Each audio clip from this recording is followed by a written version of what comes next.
Buenos días, buenas tardes, buenas noches, cuando sea que estén viendo este contenido aquí que estamos compartiendo hoy como parte de la campaña El fin del litio. Y la temática que hoy nos convoca en esta conversación es Argentina frente a la crisis climática y una pregunta que va a recorrer este conversatorio: si hay lugar para el litio en el ambientalismo popular. Veíamos como introducción estos materiales audiovisuales producidos por el colectivo Vaca Bonsai, que nos ayudan un poco a introducir la temática del litio, conocer un poco en números qué significa la extracción del litio en Argentina, cuál es el marco jurídico, dónde encontramos el litio en nuestra vida cotidiana, en nuestros consumos cotidianos y qué tenemos justamente para hacer al respecto. Cuando veía todo esto pensaba Argentina una vez más en la encrucijada a nivel mundial de tener este recurso estratégico en este momento del planeta, en este momento del mundo, como si fuera poco para nuestra cultura, para nuestras comunidades, contar con Maradona, Messi, el Papa Francisco, todos los quilombos identitarios, los líos identitarios que eso nos genera, y ahora estamos aquí en el triángulo del litio en nuestro país, conformado por Chile, por Bolivia, por la Argentina, pensando justamente cómo hacer para obrar en función del litio, de algo que muchos ven como un recurso estratégico y que tiene que ser tratado de una manera en la cual pensemos una transición energética, pero que sea pensando también los impactos socioambientales que genera. Por eso, en esta campaña del fin del litio, estamos convocando este conversatorio donde en un rato nada más vamos a estar hablando con especialistas y personas que pueden pensar justamente en esta temática, no solo en el litio como el elemento estratégico o como el recurso natural, sino pensarlo en un sentido más amplio, pensarlo, por ejemplo, en función del futuro de los modos de vida que queremos y cómo se construyen desde hoy. Esta iniciativa de la campaña del fin del litio es de la Fundación Rosa Luxemburgo, junto al colectivo audiovisual Vaca Bonsai, el Grupo Geopolítica y Bienes Comunes de la Universidad de Buenos Aires y la Asociación Civil CEDI.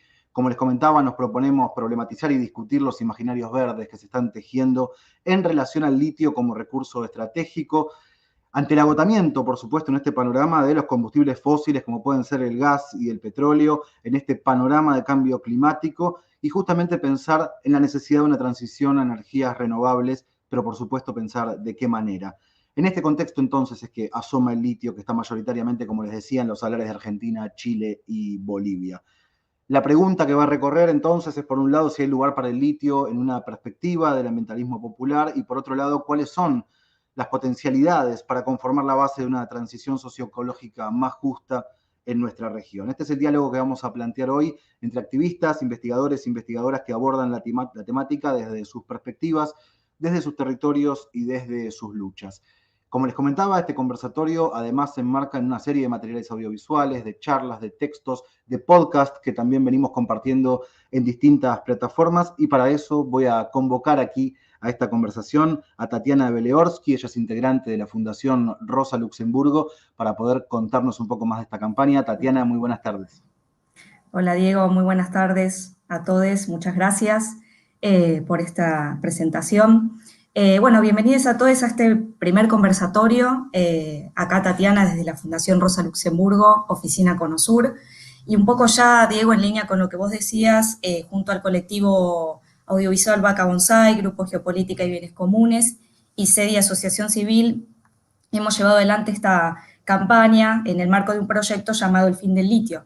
Y bueno, acá me gustaría un poco esto, resaltar que, digamos, la génesis de la campaña tiene que ver con esta necesidad urgente, en un contexto obviamente de crisis climática y ecológica, de divulgar los impactos ambientales de la explotación del litio en el país principalmente, y visibilizar cómo esos impactos afectan a las comunidades que allí habitan, que muchas veces son desplazadas de sus territorios, que se convierten en zonas de sacrificio, ¿no? También, digamos, la campaña lo que busca es poder profundizar y poder dar un aporte al debate, también pensando en alternativas posibles, esto que decías vos, ¿no?, al capitalismo verde, principalmente basadas en la justicia social y ambiental. Y bueno, desde ahí las estrategias que nos fuimos dando tienen que ver, por un lado, con el uso, digamos, de redes sociales, en un marco también de cómo se fue dando el proyecto en la cuarentena, ¿no? Entonces, bueno, el uso de las redes sociales ahí fuerte, como, bueno, Facebook, Instagram, YouTube, Spotify para los podcasts y otros materiales. y junto a una sección especial que está en la web de la Fundación Rosa Luxemburgo, donde allí se aglutinan todos esos contenidos, artículos de investigación, y que son una fuente constante de consultas, ¿no? Todo esto, además, tiene que ver con crear contenidos y poder divulgarlos, como decía, concretos, concisos, para poder primero llegar a un público más general, a organizaciones, comunidades, personas movilizadas por problemas ambientales, también a periodistas, medios que puedan, digamos, generar como un efecto multiplicador, funcionarios políticos, tomadores de decisión, sindicatos y, bueno, etcétera. Y esto un poco de por qué pensar en el fin del litio. Bueno, por un lado porque es importante, digamos, dejar de lado esta idea de que el futuro depende del litio, y por otro lado porque estamos frente a un colapso, como decías vos, de la civilización industrial, del fin de la era de los combustibles fósiles, y frente a eso se nos plantea, digamos, esta necesidad de poder, de pensar en una transición socioecológica, socioenergética, fuera del capitalismo verde, como, como un horizonte post-pandemia, ¿no? Entonces, frente a esa imperiosa necesidad, es muy importante ponerle fin a este modelo extractivo, pensar en la era post-fósil y en un cambio de paradigma que pueda reconfigurar las relaciones entre la sociedad y la naturaleza, para poder entendernos como sociedad, como parte también de los ecosistemas. Entonces, todas esas cuestiones y muchas más se fueron abordando a lo largo del proyecto y de la campaña con estos materiales que decías vos, Diego. Así que, bueno, Bien. sean bienvenidos a todos a debatir, intercambiar y reflexionar y, bueno, imaginar otros horizontes políticos, de acción y el tipo de sociedad que queremos construir. Así que, bueno, Muchas eso, muchas gracias. gracias.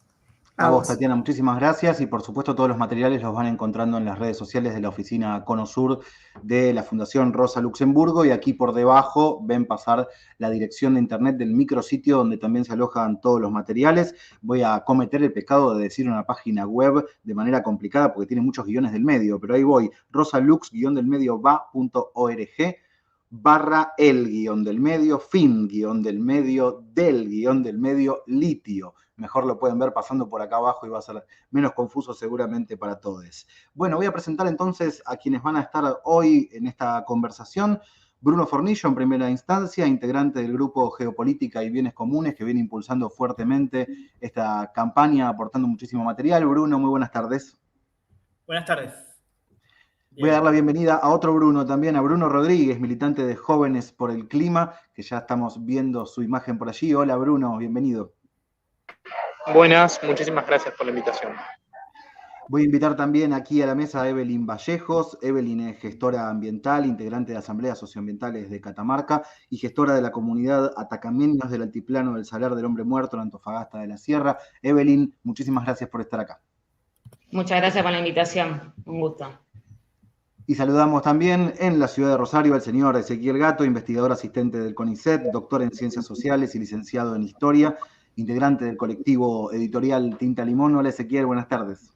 Hola Diego, hola a todos, gracias por la invitación.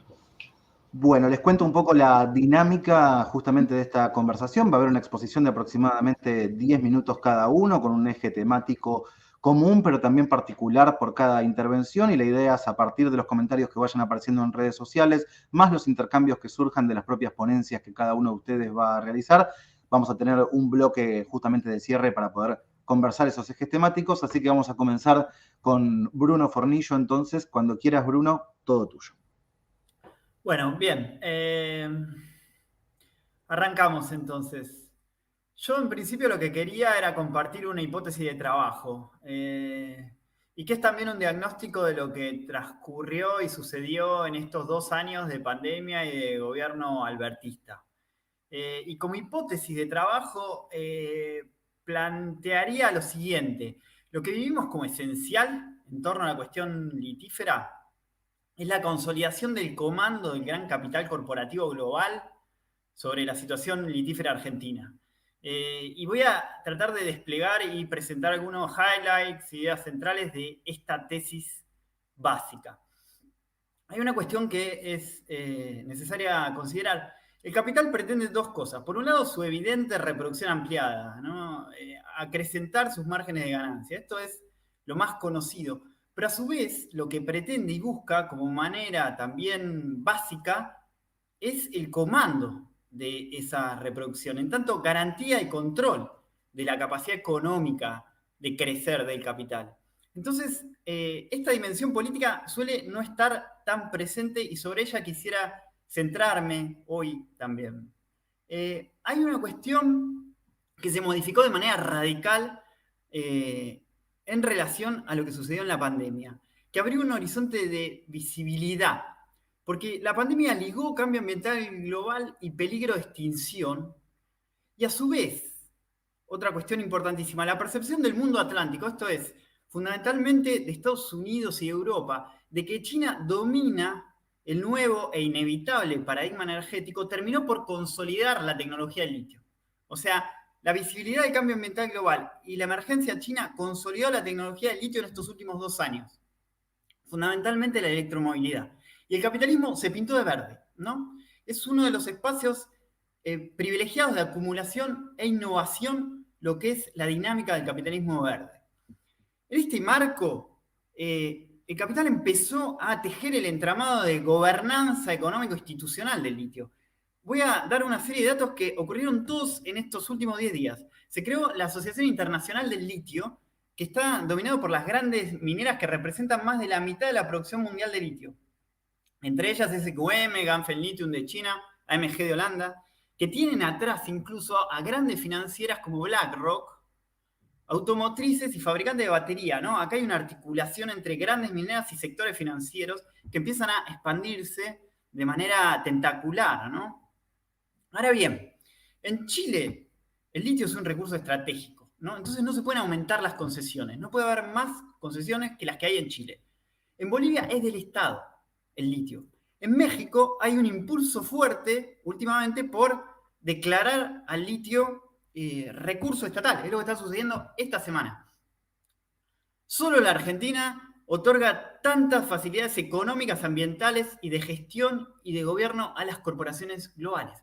Por eso han venido aquí en masa, ¿no? Y por eso para ellas es importante consolidar ese comando que les garantiza todas estas ventajas económicas, ambientales y sociales que poseen.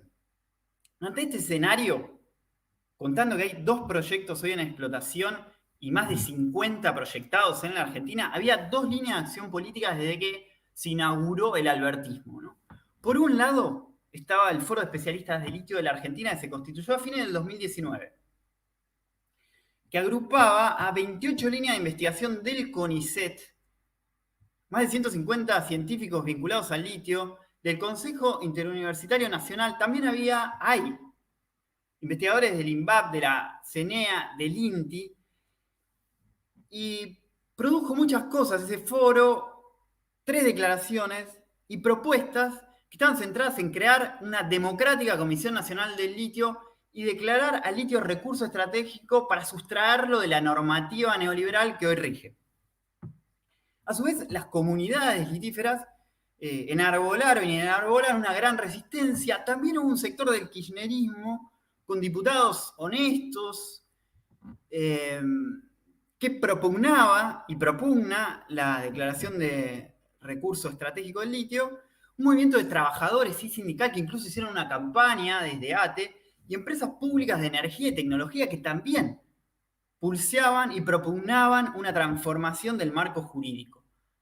Frente a estos proyectos importantes, del otro lado estaban las corporaciones mineras, que subordinaron y armaron los negocios con las élites provinciales. Ahora, en las provincias de Salta, Jujuy, Catamarca, uno se pregunta, ¿cómo es que las provincias defienden tanto el esquema actual si obtienen poco? ¿Y por qué hay un marco tan desfavorable y sin embargo defienden tanto este régimen? Básicamente 3 hipótesis que son por 3 cosas. Por un lado, porque finalmente en algún punto son propias. O sea, no se trata solo del litio, sino del sistema de concesiones mineras. Y en ese sistema de concesiones mineras, todas las provincias tienen todas las concesiones tomadas básicamente por esas élites. Y está loteada toda la provincia muy bajo costo y las élites muy rápidamente de repente venden una suerte de propiedad que tienen de un mineral X a alguna corporación global. Entonces participan de los negocios, de esos negocios sobre las tenencias mineras. Eso por un lado. Por eso lo defiende esa elite como propia. Por otro lado, en segundo lugar, es una fuente de recursos y de corrupción de primer orden. Que no hay que... Una anécdota, tenemos varias. Una vez cuando hablamos con la gente de Gense hace unos años, ellos mismos todo el tiempo nos estaban diciendo, bueno, pero esto no es corrupción, ¿eh? Y nadie les había preguntado absolutamente nada, y se veía que eso era una caja negra para cierta política específica provincial. Los entramados ahí corruptos son de primer orden. Tercero, porque para las provincias vale la premisa esta de que más vale pájaro en mano que 100 volando. O sea, prefieren tener muy poco, pero sentir que es propio, que de repente que sea nación quien tenga algo de esto y que les otorgue a las provincias quizás más, quizás les comparta, pero no tengan en control. Por eso las élites provinciales se subordinan a las corporaciones y le ofrecen todo este marco tan favorable para ellas. Por eso en estos últimos 2 años había un punto que era absolutamente clave. En realidad es el punto clave en relación a la cuestión litífera, que era la gran incógnita y el punto de decisión, que es ¿qué iba a hacer el gobierno nacional? ¿Y qué hizo el gobierno nacional? Bueno, consolidó este esquema. Consolidó el esquema de explotación neoliberal, su marco jurídico-político, y legitimó la expansión y el comando de las corporaciones litíferas en la Argentina. Sería un milagro que ahora dé un golpe de timón, ¿no? Lo que hizo fue esto. Entonces, las corporaciones manejaron a los gobiernos provinciales, y los gobiernos provinciales manejaron al gobierno nacional.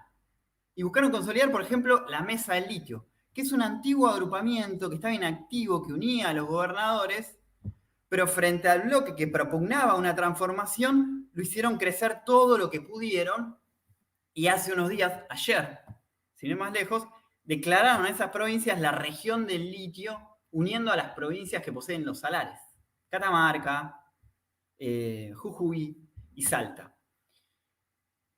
También está ahí el Ministerio de Desarrollo, el Ministerio de Ciencia y el Ministerio de Interior, ¿no? Que lejos de transformar este esquema, lo propiciaron. Por ejemplo, Culfas reuniéndose con Morales, ¿no? Alguien de otro signo político, que además tiene presos políticos, Milagro Salas, ¿no? Ahí increíblemente no se toma en consideración esa cuestión de primer orden, ¿no? Entonces se creó ese bloque entre las provincias, el gobierno nacional y las corporaciones. Yo quería ver si podía compartirles, por ejemplo, un seminario que se declaró de interés nacional, que realizaron las empresas hace el 28 y 29 de septiembre. No sé si se ve. ¿Alguien me puede decir si se ve? Pero bueno, en fin, yo les cuento si no se ve. Están los gobernadores, el sector de minería, del Ministerio de Desarrollo, y después un montón de empresas, ¿no? Las empresas, el seminario está en inglés también. Es bastante patético el modo en cómo se precian de hablar en un idioma foráneo cuando se está, y bastante sintomático, ¿no? Cuando se está hablando del litio, fíjense, hay gente del Event Corporation y demás. Es decir, están absolutamente todas las empresas que de manera ávida vienen acá a aprovecharse del litio. Y una cosa bastante sintomática de esto es que se declaró por parte del Poder Ejecutivo de interés nacional, ¿no? Entonces, está a las claras cuál es la decisión final del gobierno nacional respecto de los niveles de subordinación con el capital extranjero, ¿no? Es como si, yo pensaba, fíjense, es como si la colonización se declarase de interés nacional. Es una suerte de paradoja, ¿no?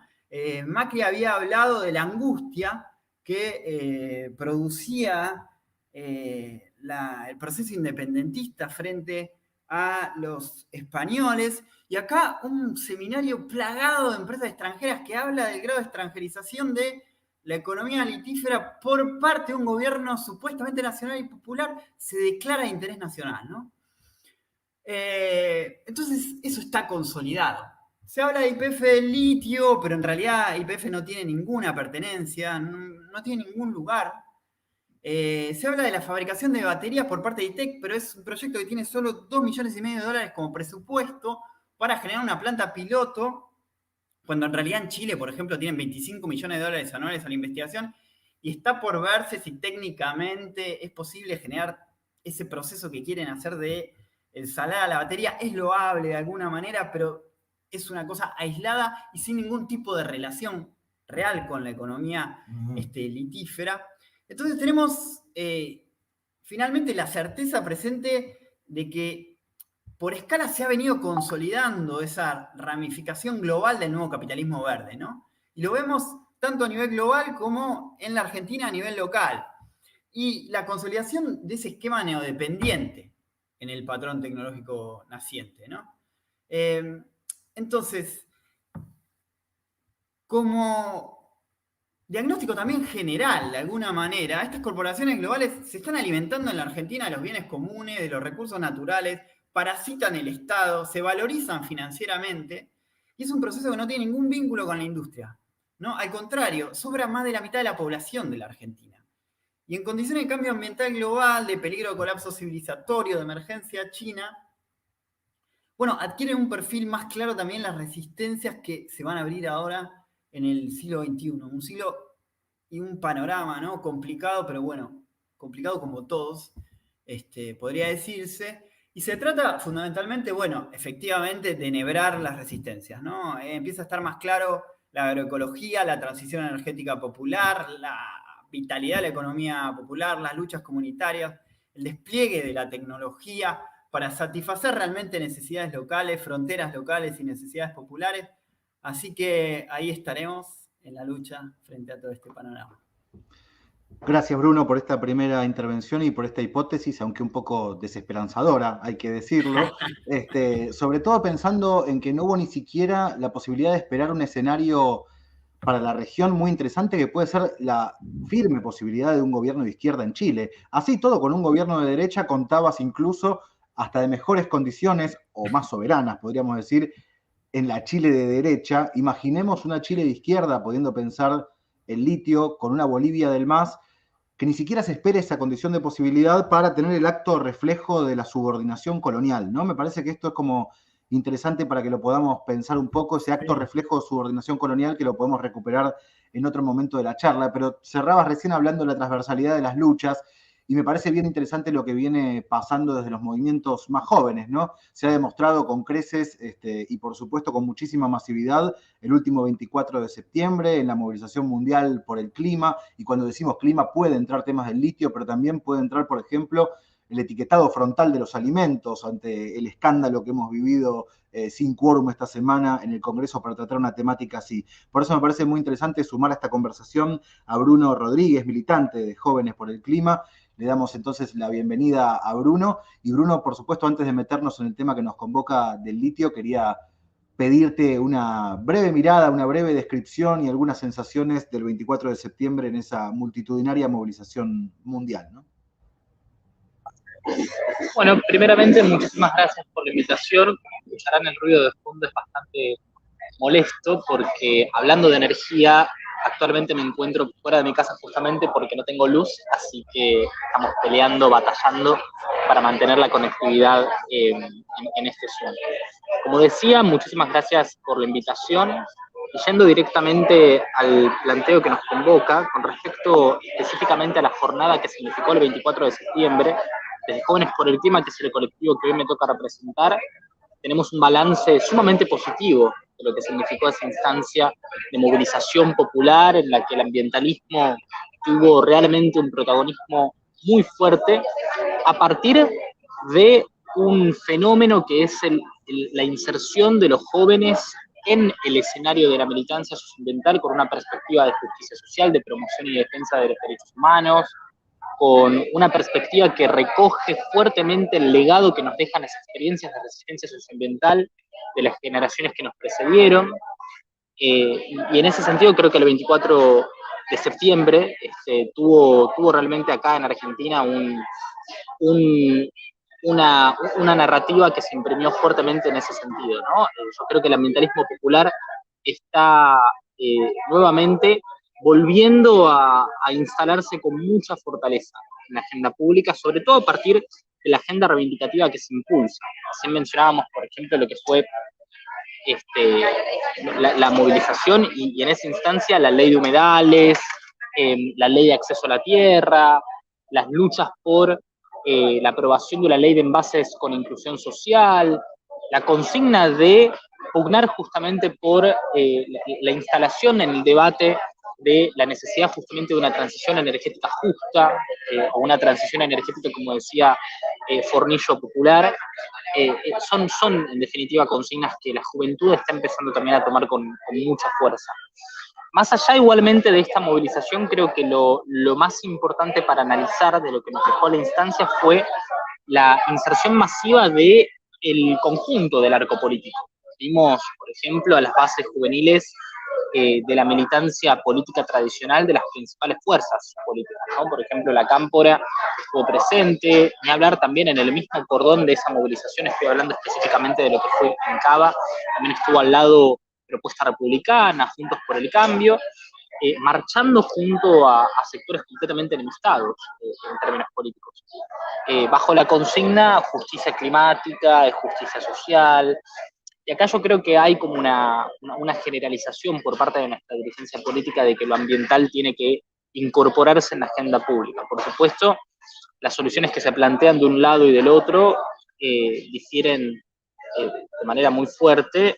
Yo creo que actualmente, algo que también leía en varias notas de Maristela Svampa y Enrique Viale, la transición ecosocial que se plantea de un lado o del otro de la grieta política que transitamos en Argentina, lo que dirime es una propuesta de transición ecosocial popular con los movimientos sociales, con una fuerte participación del Estado, de la figura del Estado, o una transición ecosocial conducida por la volatilidad del mercado. Entonces, eso me parece que es el debate que actualmente estamos atravesando. Con respecto al litio, particularmente, yo creo que en Argentina los movimientos emergentes de la militancia socioambiental, las organizaciones juveniles y los distintos colectivos, necesariamente deben incorporar una perspectiva de una noción muy fuerte en términos soberanos, ¿no? De defensa y lucha por la voluntad de los territorios frente a los distintos proyectos, a las distintas aventuras que pretenden explotar este tipo de minerales en función de una transición que no está centrada en los intereses, en las necesidades populares del sur, sino en los intereses, en las necesidades del norte global. Es preciso decir que en esta problemática en particular, respecto al litio, es importante tener una perspectiva decolonial, porque nuestro subdesarrollo es el bienestar del norte, y esto cuando hablamos de cambio climático cobra una relevancia mucho más fuerte. Recién hace poco terminé de leer Modo de Vida Imperial, que es una obra que recomiendo muchísimo, de hecho la Fundación Rosa Luxemburgo estuvo difundiéndola muchísimo en el último tiempo, y en esta obra creo que se postula muy bien justamente cuál es la línea sobre la cual tenemos que trabajar los ambientalismos populares. Hay una necesidad que crece cada vez más y que se centra en pensar a las soluciones globales del cambio climático desde la realidad de los territorios del sur. Y esto es así con respecto a los minerales que son necesarios para llevar adelante la transición energética, como también en otros aspectos, desde repensar en términos integrales al sistema económico global. Y por eso creo que de cara, por ejemplo, a las instancias multilaterales que se avecinan, como la Conferencia de las Partes y distintos grandes episodios que vamos a tener de debate socioambiental, necesitamos colocar estas perspectivas en el centro de esas discusiones. De hecho, algo muy interesante que ha hecho este gobierno, que para mí obviamente no lo tomó como un acierto, es hablar de canje de deuda por clima, no de deuda ecológica específicamente. Cuando se menciona ese concepto tampoco creo que lo explican muy bien, por lo menos en las últimas intervenciones que vimos de Alberto Fernández en el diálogo de alto nivel de líderes de las Américas, etcétera, donde se intervino en ese sentido. hay una interrelación que se hace en esa línea del oficialismo de deuda, la condición de restricción externa por el sometimiento que significa la deuda y las obligaciones de actuar frente a, bueno, las políticas de mitigación y adaptación a las que nos comprometimos en los distintos instrumentos internacionales de cambio climático. Es muy interesante que esta línea de acción climática, de canje de acción climática, de deuda por acción climática, es muy interesante porque es una estrategia geopolítica para insertar a Argentina en línea con el oficialismo demócrata estadounidense.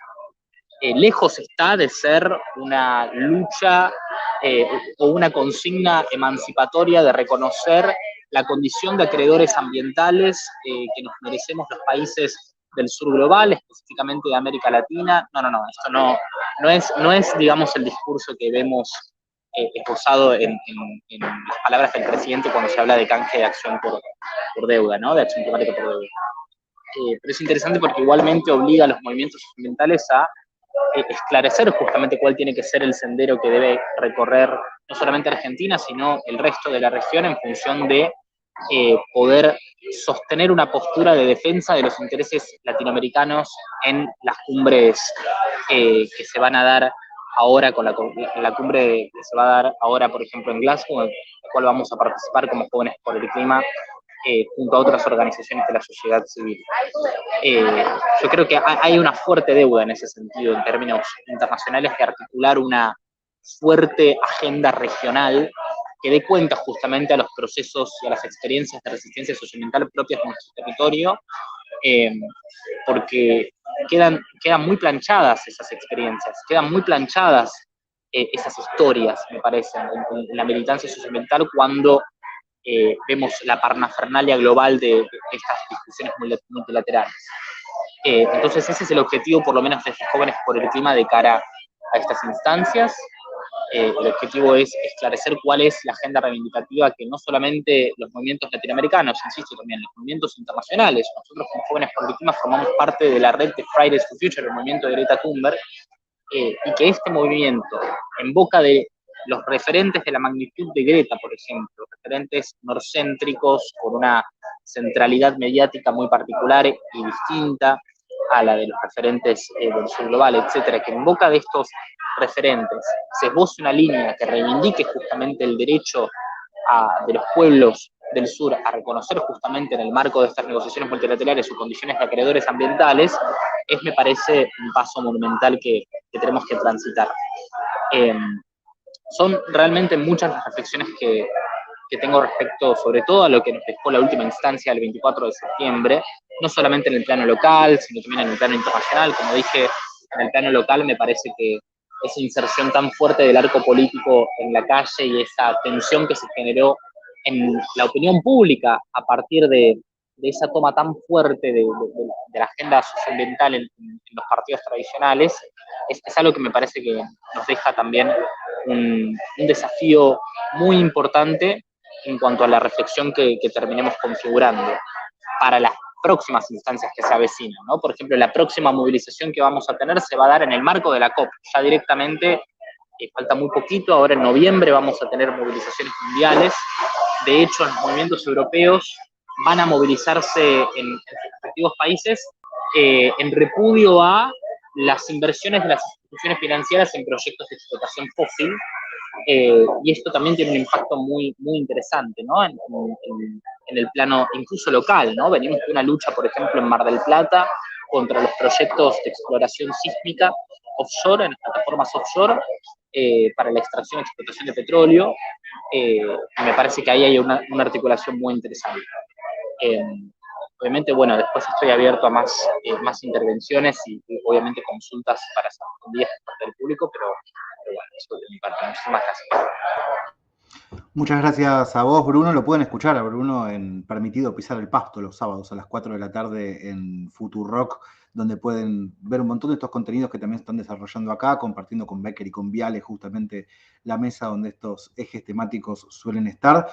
Después vamos a ver si podemos volver, Bruno, sobre un punto interesantísimo que ponía sobre la mesa a partir de la lectura de Modo de Vida Imperial, Vida Cotidiana y Crisis Ecológica del Capitalismo, el libro de Ulrich Brand y Marcus Wiesen, porque ahí aparece un tema interesantísimo que no es solamente el tema de ser en el sur una zona de sacrificio para satisfacer los modos de vida del norte global, sino también cómo esos imaginarios de modo de vida del norte global también se inmiscuyen en nuestros modos de vida del sur para aquellos que tienen algún poder adquisitivo y también desean ese modo de vida. Ahí me parece que aparece un eje fundamental donde seguramente también tu vínculo con pibes y pibas de tu generación es bien interesante para pensar esos modos de vida que también deben estar plagados de imaginarios de consumo, de idearios de todo este tema, así que me parece un tema sobre el cual tal vez poder volver, cuánto tiene que ver nuestra vida cotidiana justamente en el extractivismo, ¿no? O sea, o cuánto podemos pelear en función de un ambientalismo popular y a la vez también poner en crisis los modos de vida y las ambiciones que solemos tener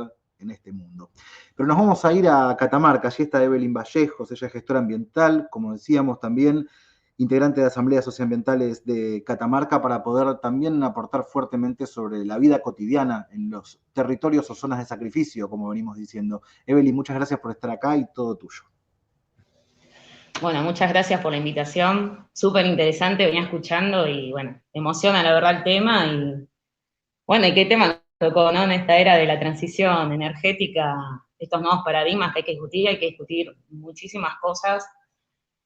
Bueno, yo voy ahora a hablar desde acá de un territorio de sacrificio que se ha propuesto, ¿no? De los años 90, Catamarca, donde la primera provincia que abarca la mega minería, tanto de oro como de litio, acá en Argentina, y bueno, ya hace unos años que vengo acompañando a la comunidad de atacameños del Altiplano, que es una comunidad originaria que vive a los alrededores del Salar del Hombre Muerto, que desde 1997 está siendo explotado por la empresa FMS Lithium, en un momento que ahora es Livent, que es la firma de Estados Unidos. Bueno, básicamente voy a hacer contar un poco en crudo lo que pasa en los territorios, ¿no? Porque, bueno, hay muchísimas opiniones, ¿no? Se está generando muchísimo discurso sobre el tema del litio, la transición energética verde, bueno, utilizar autos eléctricos, todo esto como que el modo eléctrico va a salvar de alguna forma la crisis climática, pero no se está viendo lo que pasa concretamente en los territorios y donde casi todas las comunidades de Argentina se están oponiendo a este método, porque bueno, ven la triste realidad de lo que pasó, por ejemplo, en nuestro territorio.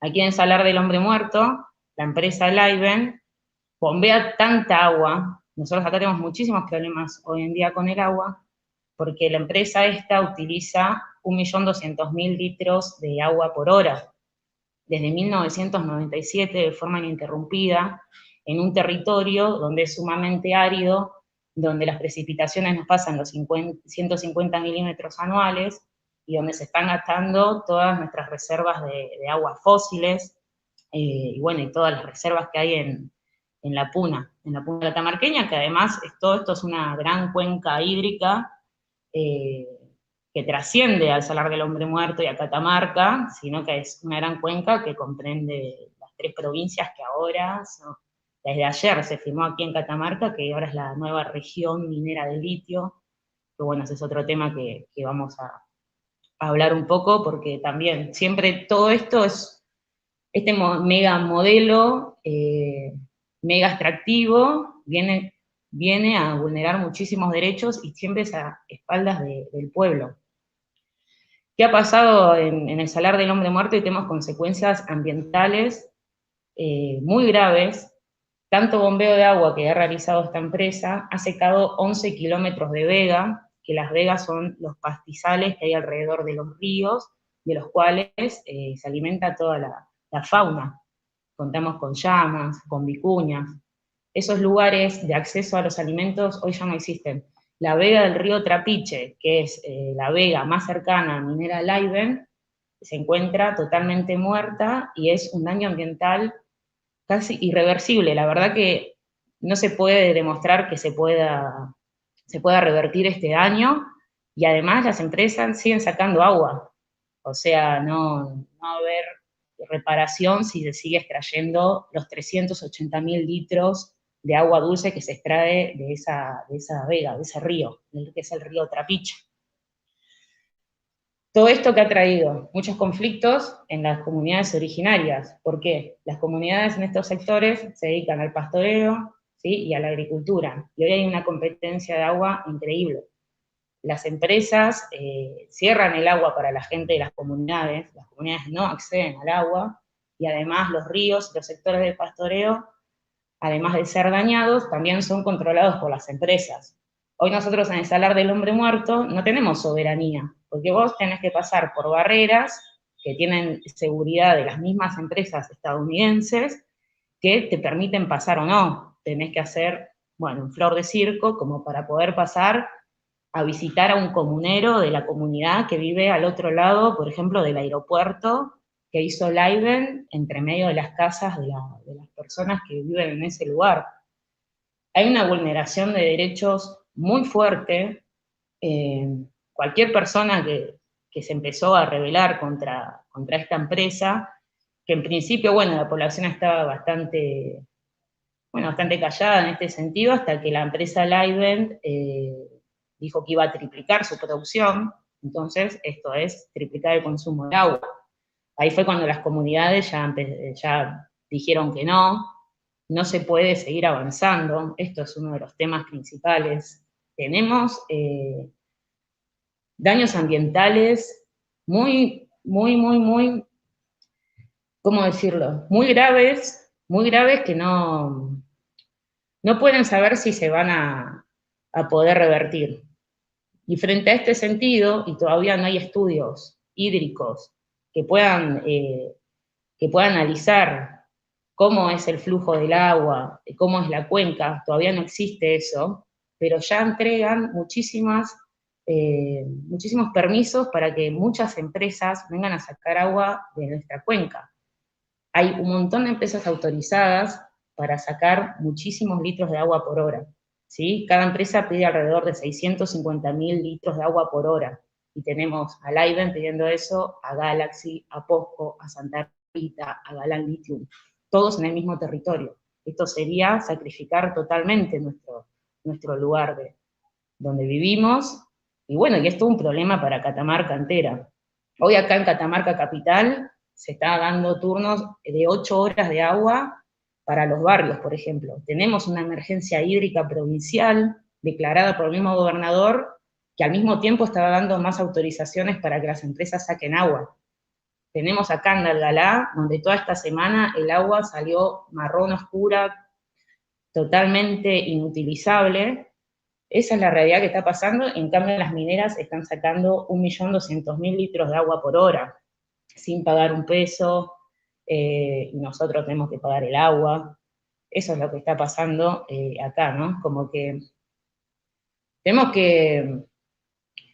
Estas empresas vienen con un modelo que es totalmente represivo a las personas de la comunidad, las han detenido, las han golpeado, las echaron de sus trabajos, las persiguen, todos los profesionales que acompañamos también, muchos hemos perdido trabajos, hay toda una corrupción que decía muy bien el videíto del principio, explicaba muy bien, ¿sí? Que hay pequeños feudos provinciales que mantienen este sistema.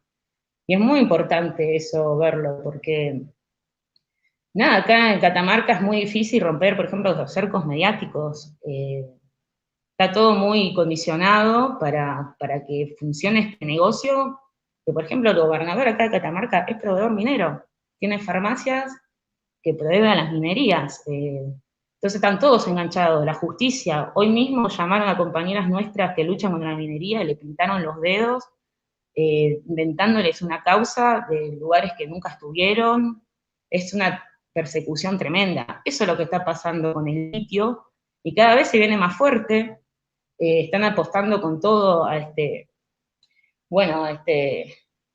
tipo de extractivismo, y sin ver las consecuencias. Si podemos investigar para qué utiliza Livent el litio que sacó todos estos años de Catamarca, podemos ver en sus videos institucionales, bueno, utilizan mucho para las guerras, utilizan también para hacer agroquímicos, ¿sí? Y bueno, y para todo este consumo de otros, bueno, del norte mundial, no sé, muchísimos kilos de litio para un auto eléctrico para que maneje una sola persona por una ciudad, ¿sí? Tampoco pensando, no sé, en cosas más colectivas.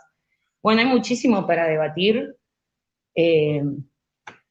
Hoy en día, bueno, yo celebro y nos sumamos todos a las consignas mundiales que hoy están saliendo de justicia ambiental, justicia social, justicia climática. Sí, ese es el horizonte al que tenemos que caminar. Adherimos, pero sí también hay que escuchar mucho a la gente de los territorios. Las comunidades de las Salinas Grandes de Jujuy están totalmente en contra de que también se pongan proyectos de litio. Las comunidades no quieren porque se ven las pérdidas que hay, además en modo de imposición, y bueno, y todo lo que trajo la minería estos años fueron cosas muy negativas. Corrupción, muerte, enfermedades, ¿sí? Tenemos muchas personas enfermas por los químicos, además mucha pobreza. Esto lo que trae es un sistema de empobrecimiento de las personas, porque necesitan que la gente esté vulnerable para que digan sí a la minería. Si de salar del hombre muerto nosotros hacemos un proyecto productivo, por ejemplo, nada, las personas le dan vuelta la cara a la minería de litio, básicamente. Muchas veces terminan diciendo que sí por total necesidad de empobrecimiento y un gobierno que empuja a eso, básicamente. Así que bueno, muchísimas cosas por discutir. Agradezco el espacio. Y bueno, lo que quería comentar más que nada era eso, ¿no? Cómo se vive por ahí en estas provincias donde ya de hace muchísimos años están instalados estas empresas extractivas de litio, y bueno, que la realidad del trabajo, el progreso, es totalmente una mentira. Catamarca es una provincia más pobre de Argentina, con casi 30 años de minería. Así que bueno, muchísimas cosas para rever y escucharnos, básicamente. Así que gracias. Gracias a vos, Evelyn, por la radiografía de la cotidianeidad también tan importante para entender. Allí vemos el comentario de Mel, una genia total, muy importante su trabajo de todos los días y muy clara. Gracias a Evelyn y un abrazo. Gran luchadora, más linda, mis respetos, dice Daisy, también para agradecer la intervención de Evelyn, donde en el relato aparece una cosa muy interesante, Evelyn, porque tenemos este disfraz verde sobre la idea de litio, la idea de que puede ser una manera de extraer el recurso no tan violenta, no tan dramática o bajo este paradigma de la zona de sacrificio, y sin embargo tu relato no difiere en nada a las luchas en Andalgalá, por ejemplo, contra la megaminería a cielo abierto, o lo que sufren pueblos al lado de desojizaciones con transgénicos y con glifosato, ¿no? Vemos que ocurre como algo muy similar, que no es únicamente el impacto ambiental, sino justamente toda esta transformación de la vida social alrededor, ¿no? Una zona de sacrificio no es solamente la contaminación posible, sino el cambio de los valores en la vida social, el cambio en los modos de relacionarse, el cambio en los modos de lo que podés hacer y lo que no, de la persecución, del manejo de los medios de comunicación. Todo lo que mencionabas arma una zona de sacrificio para no comprenderla únicamente como el impacto ambiental, sino como la erradicación de modos de vida directamente. Me parece que es un eje sobre el cual no podemos perder la mirada también. Bueno, voy a convocar a la mesa para estar... Te agrego algo, te doy una cosita. Sí. Claro, una de las primeras veces que acá empecé a hablar con la gente me decían, la peor contaminación que trajeron las mineras fue la contaminación social, porque empezaron a dividir familias. O sea, acá hay familias divididas, es un tema minería sí, minería no, básicamente, que bueno, eso es muy triste, la verdad que la realidad es muy triste de lo que ha traído todo este progreso que nunca fue, además. Así que bueno, muchas gracias por el espacio. A vos, Evelyn. Bueno, nos vamos para Rosario con Ezequiel Gato, que ya escuchó a Bruno Fornillo y su hipótesis política, a Bruno Rodríguez con la necesidad de la transversalidad de las luchas justamente para una lectura conjunta y desde la juventud, a Evelyn con la radiografía de lo que es vivir cotidianamente por aquí. La mesa está servida para vos. Bueno, vuelvo a saludar a todos, gracias por la invitación. Quedé muy golpeado por el relato de Evelyn de recién. Algunas cosas las conocía y otras me acabo de enterar y nada, debo decir que estoy afectado por esa última intervención. Yo pensé en plantear, a lo mejor en la línea de Bruno de Fornillo, algo que se puede parecer a una hipótesis de trabajo también, o a una hipótesis que problematiza algunas cuestiones en relación a la pregunta que convoca esta conversación, que es si hay lugar para el litio en el ambientalismo popular. Como tomé la pregunta, digamos, tomé la pregunta al pie de la letra y en la medida en que es una pregunta que se responde básicamente por sí o no, orienté un poco, me quedé pensando en eso, digamos, estos días a partir de la invitación de Bruno y del grupo de Geopolítica y Bienes Comunes en particular.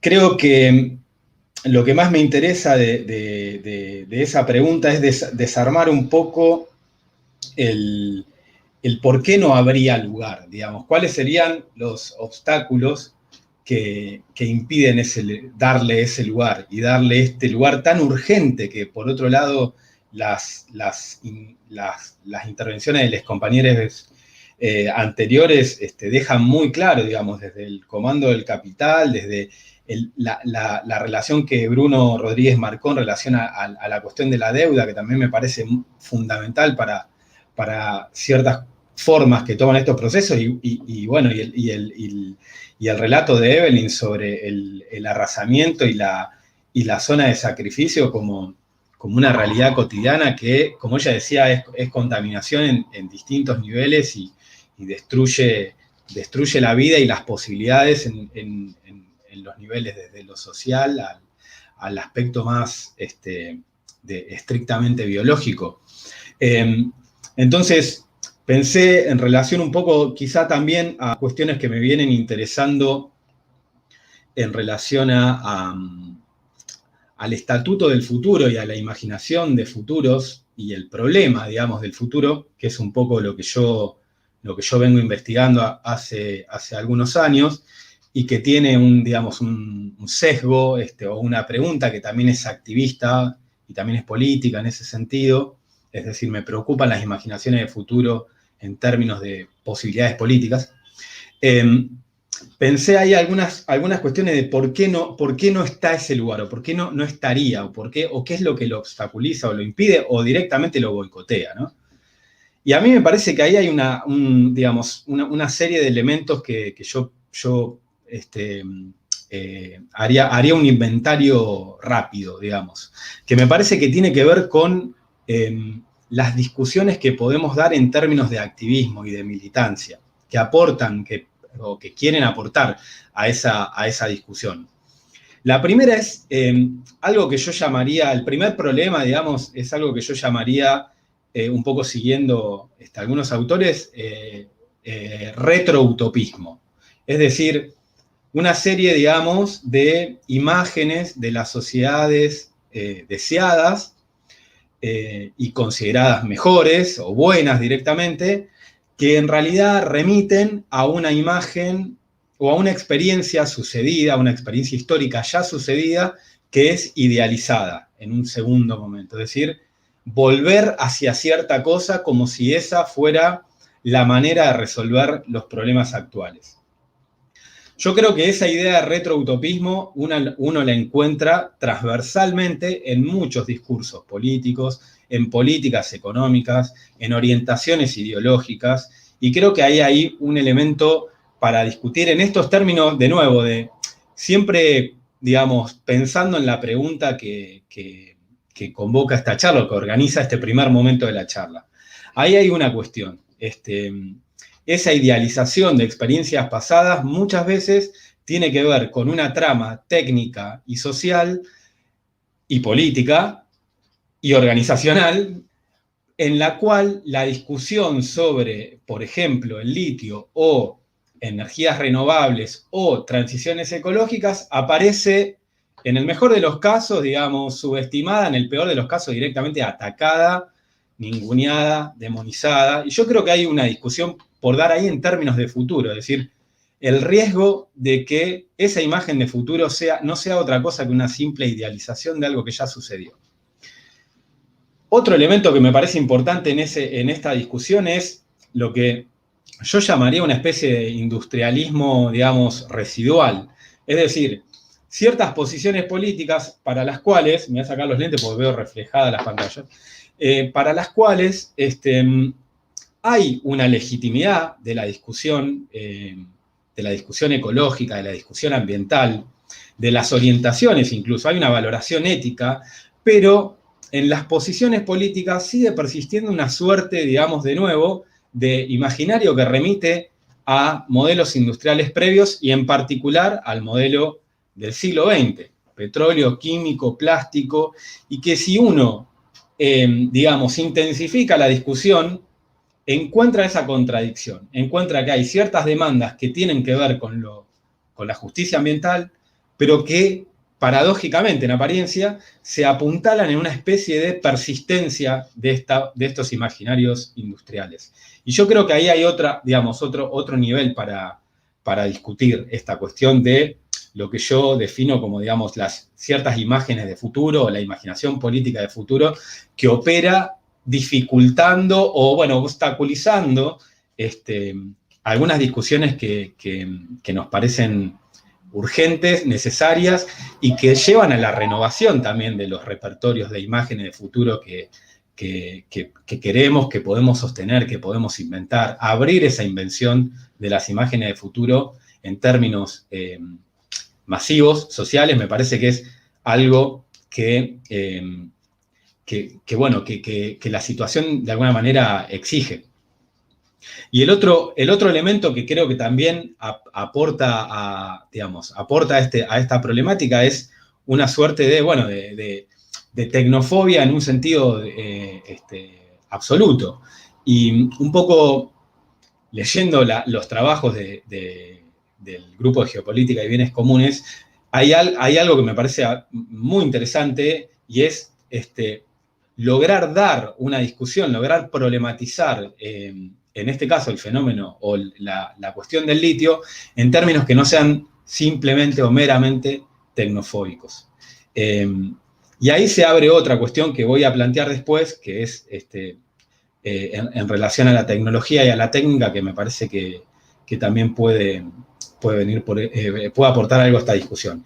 Y el otro elemento que marcaría acá es creo que apareció en uno de los videos de la presentación, que me parece que están buenísimos en todo sentido, digamos, la data que bajan visualmente, sonoramente también, que es la acumulación por desfosilización, que yo lo llamaría la futurización capitalista dominante o en proceso de devenir dominante, que remite bastante a lo que planteó Bruno Fornillo en su presentación en relación al comando corporativo y al comando capitalista corporativo, en la consolidación de ese comando capitalista. Y esto me envía a también cuestiones que planteó Bruno Rodríguez, también mencionaste vos, Diego, recién, que es la cuestión del modo de vida imperial. Porque el modo de vida imperial, a su manera, también es una forma de construir imágenes de futuro, e imágenes de lo deseable, que, como vos decías, Diego, se diseminan como recursos simbólicos para imaginar futuros también en las zonas, que no pertenecemos a los centros imperiales, sino que existimos en sus periferias, que a lo mejor de alguna forma refiere a dinámicas imperialistas, se podría pensar en términos de dinámicas imperialistas un poco más clásicas, pero asumir eso, ¿no? En el sentido en que el modo de vida imperial que plantea Ulrich Brand en su libro es una forma de construir futuros deseados para ciertas partes de la población, y que de alguna manera, no sé si no se vincula en parte al menos con esto que Evelyn planteó yo voy tratando de recuperar también lo que se dijo antes de mí, lo que Evelyn planteó en relación a la contaminación social, a la división de familias. Bueno, hay algo del cómo querer vivir que también se juega en este nivel. Entonces, ahí habría otro elemento por el cual, otro factor de presión que dificulta este lugar para el litio en un ambientalismo popular. Y que, de nuevo, me parece que resuena en una multiplicidad de instancias. institucionales, estatales, organizaciones, partidos políticos. Creo que ahí hay hay elementos que, de nuevo, son como, si se quiere, bueno, ya que estamos en la dimensión de la geología, digamos, son como componentes básicos de sus imágenes de futuro. Y creo que ahí hay una discusión que está siendo dada y que está en curso y que creo que en parte es este momento de la pandemia y algunas conclusiones o discusiones que se dan en torno a las causas de la pandemia y a sus consecuencias y al post-pandemia, habilitan, creo, o intensifican la necesidad de la discusión y también cierta permeabilidad a las discusiones.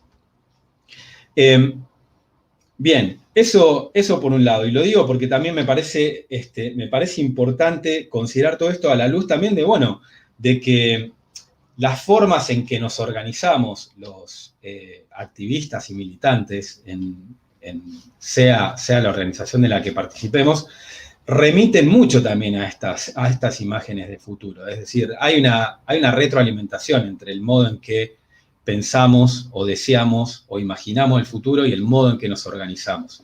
Y creo que ahí hay una pregunta interesante para hacer a este aspecto en el cual yo hoy me quería detener, que es la dimensión estratégica, la dimensión político-estratégica.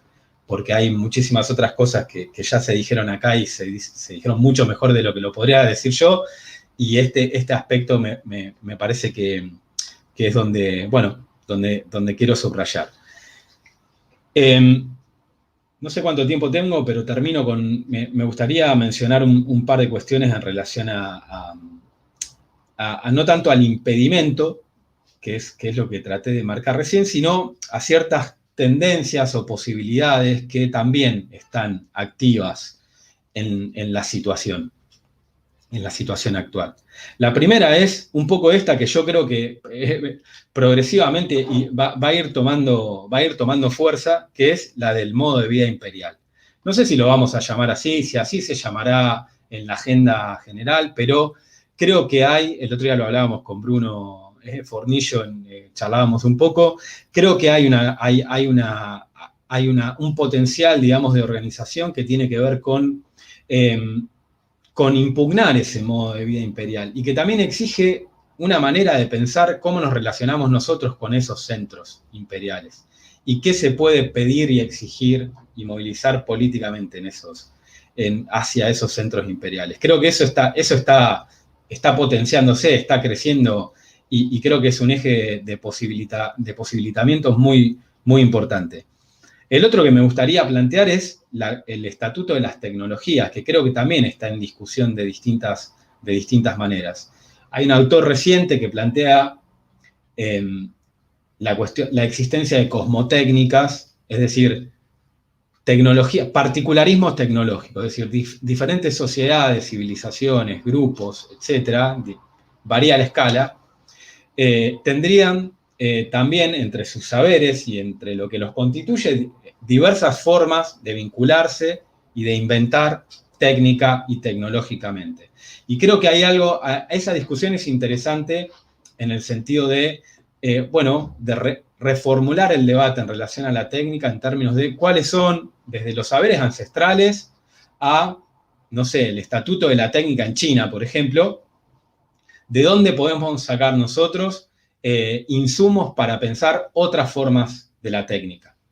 Ese aspecto me parece muy importante. Y el otro, y con esto termino, honestamente no sé dónde va, pero lo voy a tirar para que en todo caso, si alguien lo quiere agarrar, lo agarre. Pero bueno, me viene así, me viene haciendo decir cosas hace un tiempo y lo voy a decir. Yo creo que hay una relación que da para pensarla entre el fenómeno, digamos, ahora sí, el fenómeno de la cuestión de la energía y las transiciones energéticas, y en particular el litio y probablemente las tierras raras también, y cierta mutación general del estatuto del dinero en el último tiempo en el mundo, donde uno puede detectar que las monedas soberanas ya no son el único jugador en ese juego y que, como bien dice David Graeber, un economista antropólogo muy piola, anarco-yanqui, la importancia del dólar en la historia tiene que ver con que el dólar se usó básicamente para comerciar, o sea, comprar y vender petróleo. Es decir, este planteo en que un tipo de moneda y su hegemonía corresponde a una matriz energética, digamos. Y planteo esto para ver si también este ambientalismo y en general el activismo no tiene que pensar la cuestión del dinero o darse una estrategia para el dinero también en consonancia con estas transiciones. Porque, bueno, por ejemplo, no sé, el otro día de nuevo hablábamos con Bruno Fornillo, el yuan digital chino, que promete ser un protagonista digamos, de la realidad monetaria, bueno, requerirá ingentes cantidades de tierras raras, de litio y de consumo de energías de estas características. O lo mismo se podría decir de las criptomonedas en general, que son monedas que dependen absolutamente de este tipo de energía. Entonces, lo planteo como un problema que quizás sea también estratégico, que es este de la política del dinero y la política de la energía. Gracias. Gracias a vos, Ese. Aquí estamos en el cierre de la ronda de las exposiciones de Argentina frente a la crisis climática y esta pregunta de si hay lugar para el litio en el ambientalismo popular. Ahí los saludos para Ezequiel de Mel por los enormes aportes para pensar y por capturar en una imagen nuestro esfuerzo cotidiano por dar los debates y disputar la ciencia también. Saludos desde Brasil, dice Elaine Santos, y tenemos algunos mensajes de otra gente también que andaba escuchando por otras partes. Zule, que dice muy clara Evelyn y muy emocionante. Me parece que Ezequiel dejaba sobre la mesa la posibilidad de construir también futuros imaginarios del cómo se quiere vivir, ¿no? Y no eso sobre un terreno vacío, como si no existiera un campo minado justamente en el cual hay que pisar, desmantelar, crear, pero sí la posibilidad de crear futuros, porque parte de esto que venimos describiendo, tomando el concepto de zona de sacrificio, también me parece que tiene a veces un poder de desmantelar la idea de sueños y dejarnos únicamente en posiciones reactivas, posiciones de resistencia. Las palabras que usamos muchas veces tienen que ver con resistir, con retrotraer, digamos, y me parece que ahí hay algo por reconstruir que tiene que ver con la imaginación de futuros.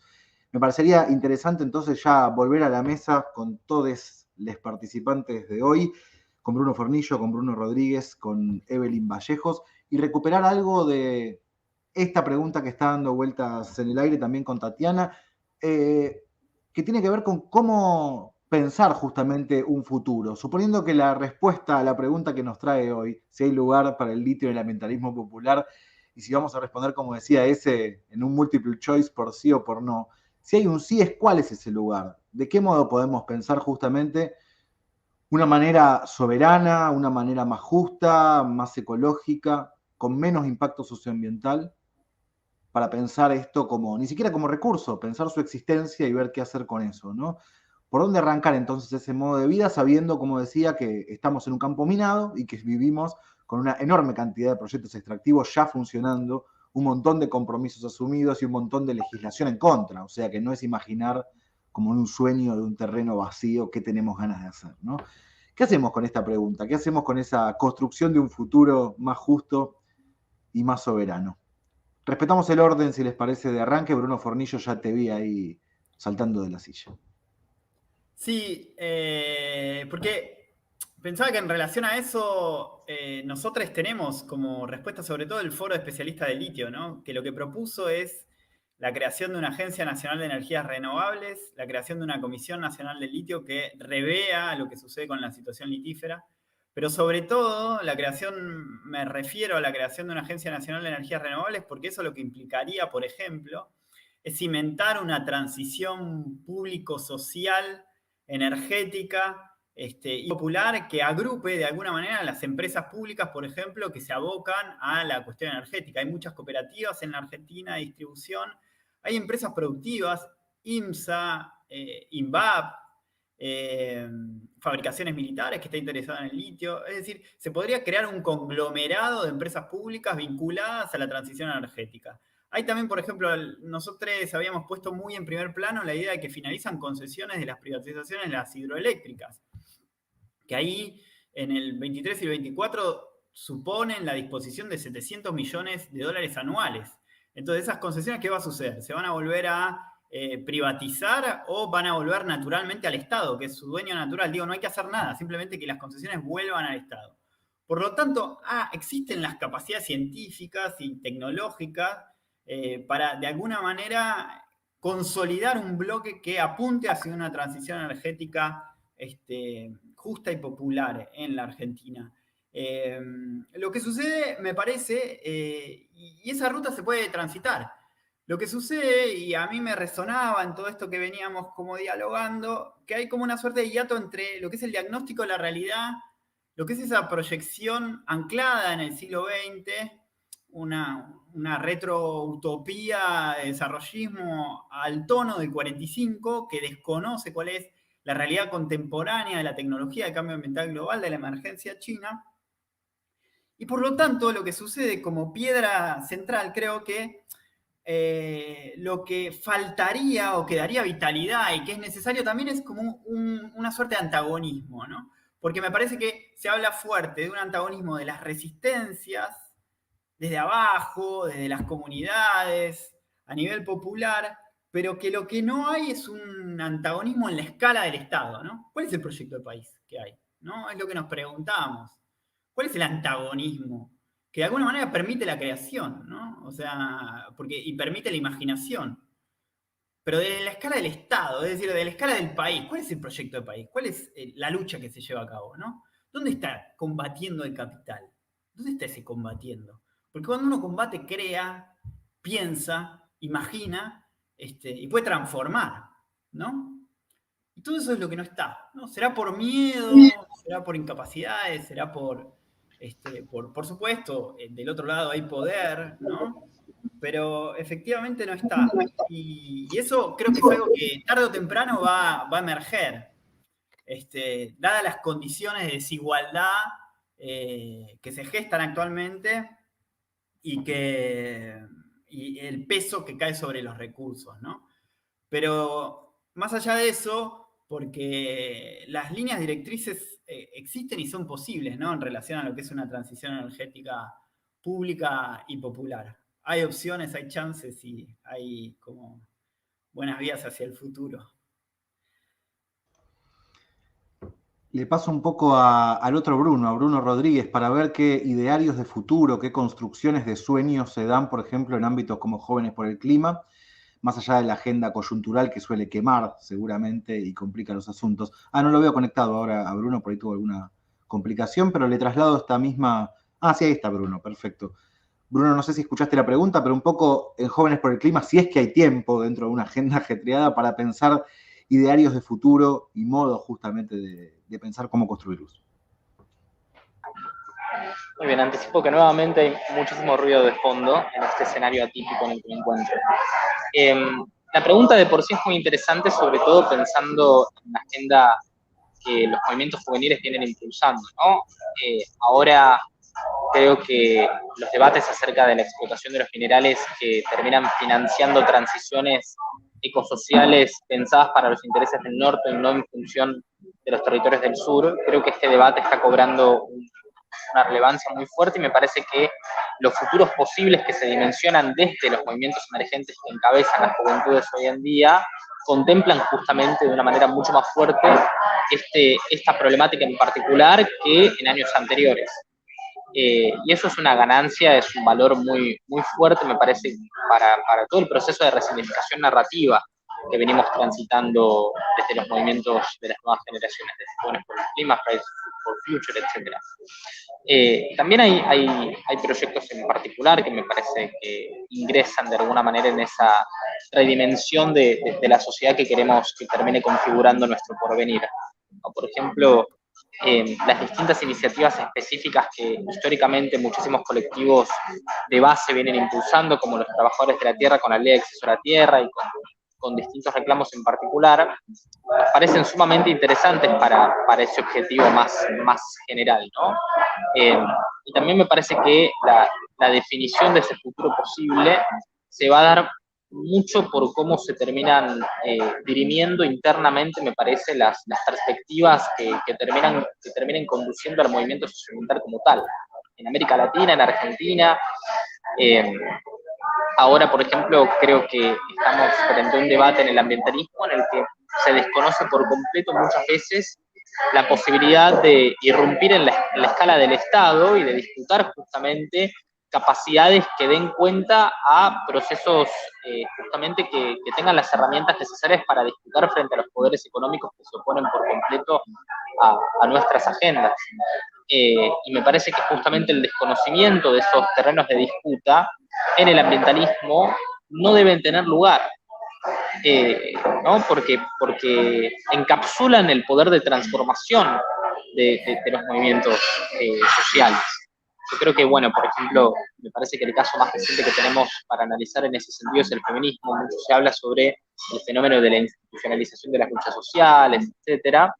Y creo que precisamente nuestro movimiento de ninguna manera debe caer en este tipo de dinámicas que son propias igualmente de todo ciclo en el que emerge una lucha social con muchísima fuerza y distintas orientaciones políticas, distintas experiencias y proyectos populares de alguna manera inciden generando este tipo de dinámicas, pero más allá de eso me parece que no tenemos que caer en esos lugares. Yo creo que justamente para la transformación de la realidad en función de una agenda de justicia social y justicia ambiental, tenemos que hacer que crezca muchísimo la inserción de nuevos pibes y de nuevas pibas al movimiento a partir de una agenda que sea muy cruda y muy palpable en cuanto a sus reclamos, en cuanto a sus perspectivas, en cuanto a sus discursos.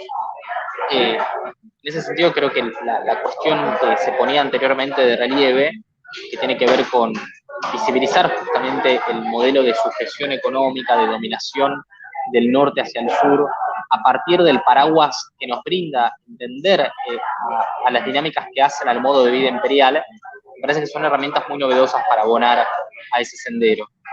En la conferencia de las partes, en estas distintas instancias, incluso internamente dentro del movimiento internacional de jóvenes por el clima, tenemos que instalar estas líneas de debate, ¿no? Sobre el modo de vida imperial, sobre la sustentación de estilos de vida que justamente se llevan adelante a partir del subdesarrollo de nuestras naciones y nuestros pueblos. Y esto en clave socioambiental, por supuesto. Así que bueno, ese es mi último. Gracias, Bruno. Me gustaría también trasladarle algo de esta pregunta a Evelyn, si en tiempos de tanta resistencia y de justamente sufrir el embate de lo que implica la vida en una zona de sacrificio, hay tiempo también de pensar algún esquema de construcción futura, de sociedades más justas. ¿Y qué ejemplos ve? Algo contabas, Evelyn, un poco de los intentos por generar proyectos productivos distintos a someterse al colonialismo del litio en la zona, ¿no? Si querés contarnos un poco al respecto de esto. No sé si tenemos la conectividad ayudándonos en este momento con Evelyn, me parece que no.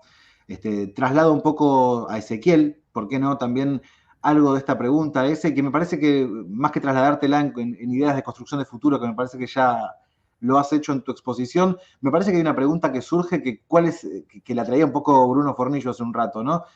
Que sería, en términos de algunas lecturas compartidas de este tiempo, ¿cuál sería el sujeto revolucionario de esta época en este esquema geopolítico, ¿no? Un poco poder pensar esa clave, ¿no? Si no es el obrero tal cual lo vivimos en otras épocas. Bueno, la transversalidad de la que hablaba Bruno con los movimientos feministas, pero también con los movimientos ambientalistas. ¿Dónde está ese sujeto revolucionario, si queremos llamarlo de alguna manera, que pueda imaginar futuros? Bueno, voy a empezar por otro lado, pero vas a ver que voy a tratar de terminar ahí. No estás obligado, Ezequiel, podés esquivarlo también. No, porque voy a terminar ahí, pero voy a empezar por otro lado. Me gustaría detenerme en relación a lo que dijo Bruno Fornillo, bueno, mencionaste dos cosas que me gustaron mucho. La primera, la transición público-social, energética y popular. La transición energética pública, social y popular, creo, me quedaría con esa categoría como un desafío. Y después planteaste la cuestión de la falta de un antagonismo de escala. Y me parece que ahí hay algo interesante digamos, sería muy atrevido plantear cuáles son las imágenes de futuro que deben operar, pero sí me parece que hay algo del orden de, vamos a llamarlo también en relación a un libro que salió hace poco de Martín Arboleda, gobernar la utopía, la planificación popular, ¿no? Es decir, ¿qué formas puede tener o sea, habiendo hecho el balance, si se quiere, de digamos, el desastre, como dice Badiou, de la economía central planificada, bueno, existen márgenes, existen posibilidades, existen puntas a partir de los cuales podemos pensar planificación popular en nuevos términos, digamos, a la altura de imperativos democráticos, a la altura también de ciertas posibilidades tecnológicas, a la altura de los riesgos. Es decir, creo que cuando Bruno plantea el antagonismo de escala, yo leo como esto, bueno, ¿cuáles son los desafíos de una planificación popular? Y eso en parte me reenvía a tu pregunta, Diego, porque lo del sujeto revolucionario, que lo hablamos también a partir del libro que editamos en tinta de Jun Fujita, Cómo imponer un límite absoluto al capitalismo, que básicamente Jun se hace esa pregunta, ¿no? ¿Cuál es hoy el sujeto? Bueno, él da una respuesta, pero yo me querría detener en esa pregunta por el sujeto en relación a lo que yo llamaría una alianza de saberes heterogéneos, que conecta un poco con esta cuestión de la planificación popular. Y también conecta con el comentario de Mel recién que lo leíste, sobre la cuestión de la ciencia. Creo que ahí hay algo también, es decir, creo que ese sujeto, no sé qué forma tiene, honestamente, pero uno deposita expectativas, por supuesto, pero me parece que una de las cuestiones pasa por cómo componer esa alianza de saberes heterogéneos, que tiene que ver con los saberes de los movimientos sociales, tiene que ver con tradiciones políticas y emancipatorias del pasado, pero aún activas, tiene que ver con ciertas perspectivas en relación a la ciencia, como podría ser una idea de ciencia postnormal o la ciencia abierta, formas del diseño, es decir, en fin, diferentes modalidades por las cuales es posible componer saberes que aporten a ese sujeto y a esa planificación. Yo iría un poco por ahí en mi respuesta. Gracias, ese. Bueno, algunos mensajes que van llegando por las redes sociales. Julieta dice, si comprimimos un poco la sociedad de consumo, queda lugar para muchas prácticas ambientales. Nos escucha desde Mar del Plata. Muchas gracias, Julieta. Excelente, Evelyn, dice Daniel, trayendo las voces de los territorios. Terrible lo que sucede en nuestras provincias. Y muchas gracias a Evelyn, nos dice Daniel Sticotti. Fundamental ligar las alternativas posibles desde la economía popular, dice Florencia.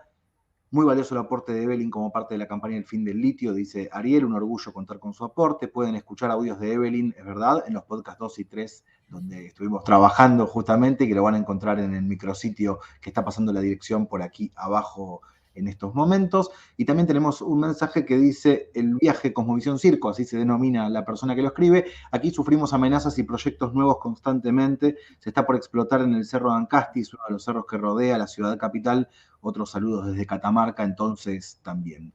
Bueno, si les parece, vamos redondeando este conversatorio. Si alguien quiere comentar alguna cosa más, si no, ya hacemos a la invitación de las próximas cuestiones que van a estar sobre la mesa. No sé, Evelyn, si seguís con conectividad o te hemos perdido. ¿Nos escuchás? Evelyn, ¿vos nos escuchás bien? ¿Y te escuchamos a vos? Bueno, me parece que no va a ser posible. Fornillo, como convocante a todo este asunto, si quiere decir unas palabras de cierre, yo ya invito a lo que sigue, si le parece. Bueno, gracias, Diego. No, como palabras de cierre, muy entusiasmado por la posibilidad de abrir líneas que son a la vez de pensamiento y políticas en relación a este proyecto y esta campaña, con amigues y con gente afín. Entonces, agradecer también el espacio y la presencia a todos, de corazón, en el nombre de nuestro grupo y también de todos los que estamos llevando adelante la campaña. Y pugnar porque esto no termine aquí, o sea, tenemos como la idea de hacer de esto, desgrabar estos webinars y por ahí pensar y publicarlos a partir de ellos y ver qué se puede seguir elucubrando en relación a estas líneas que me parecen muy prometedoras. Así que no más que decir gracias, obviamente.